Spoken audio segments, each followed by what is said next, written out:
Bom dia, Dom Fernando. A mensagem do arcebispo de Olinda e Recife, Dom Fernando Saburido. Muito bom dia, meus amados filhos e filhas, ouvintes de nossa querida Rádio Olinda. Nesta sexta-feira, continuemos com a nossa catequese a partir do Catecismo da Igreja Católica, na segunda parte, tratando do sacramento do matrimônio. Estamos chegando ao fim desta reflexão, no número 1655, quando trata da igreja doméstica. Cristo quis nascer e crescer no seio da Sagrada Família de José e Maria. A igreja não é outra coisa senão a família de Deus.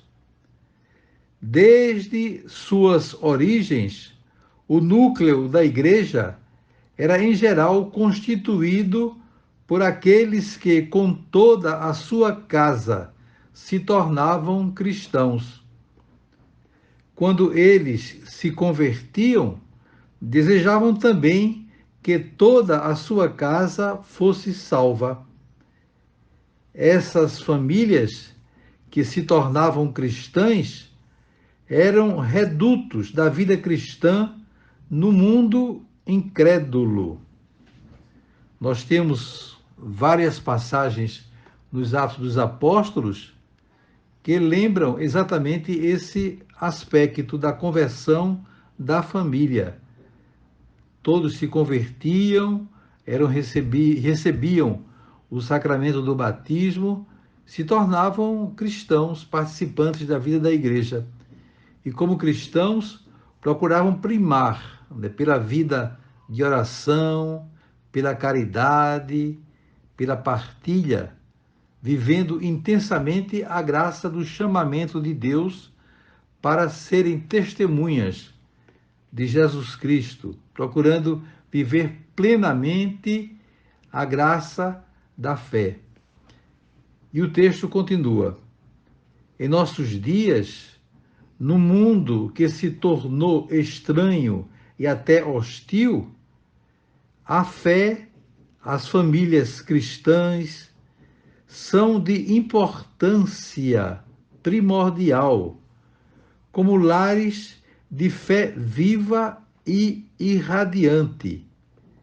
Por isso, o Concílio Vaticano II chama a família, usando uma antiga expressão de igreja doméstica. É no seio da família que os pais são para os filhos, pela palavra e pelo exemplo, os primeiros mestres da fé, e favoreçam a vocação própria a cada qual, especialmente a vocação sagrada. É aquilo que nós vimos falando tantas vezes, a responsabilidade dos pais de se sentirem primeiros catequistas, são os mestres da fé, como chama aqui o catecismo. Isso se faz especialmente, pela maneira de viver o cristianismo, dando um testemunho de vida cristã.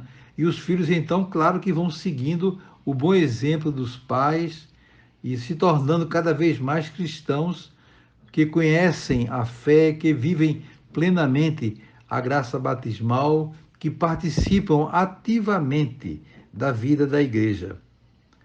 É na família que se exerce de modo privilegiado o sacerdócio batismal do pai de família, da mãe, dos filhos, de todos os membros da família, na recepção dos sacramentos, na oração e ação de graças, no testemunho de uma vida santa, na abnegação e na caridade ativa.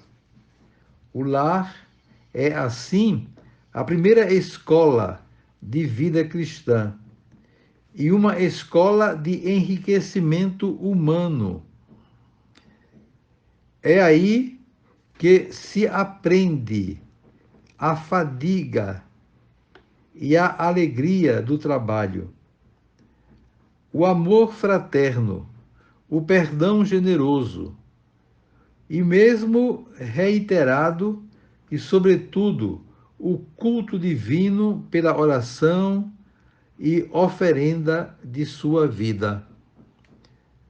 Não podemos esquecer também certas pessoas que, por causa das condições concretas em que precisam viver, muitas vezes contra a sua vontade, estão particularmente próximas do coração de Jesus e que merecem uma atenciosa afeição e solicitude da Igreja e principalmente dos pastores. O grande número de pessoas celibatárias. Muitas dessas pessoas ficam sem família humana, muitas vezes por causa das condições de pobreza. Há entre elas algumas que vivem essa situação no espírito das bem-aventuranças, servindo a Deus e ao próximo de modo exemplar. A todas elas é preciso abrir as portas dos lares, igrejas domésticas e da grande família que é a Igreja. Ninguém está privado da família neste mundo. A Igreja é casa e família para todos, especialmente para quantos estão cansados e oprimidos. Desejo a vocês todos um dia muito feliz, um final de semana maravilhoso e na próxima segunda-feira, se Deus quiser, voltaremos a nos encontrar. Sobre todos vocês, venham as bênçãos do Pai, do Filho e do Espírito Santo. Amém.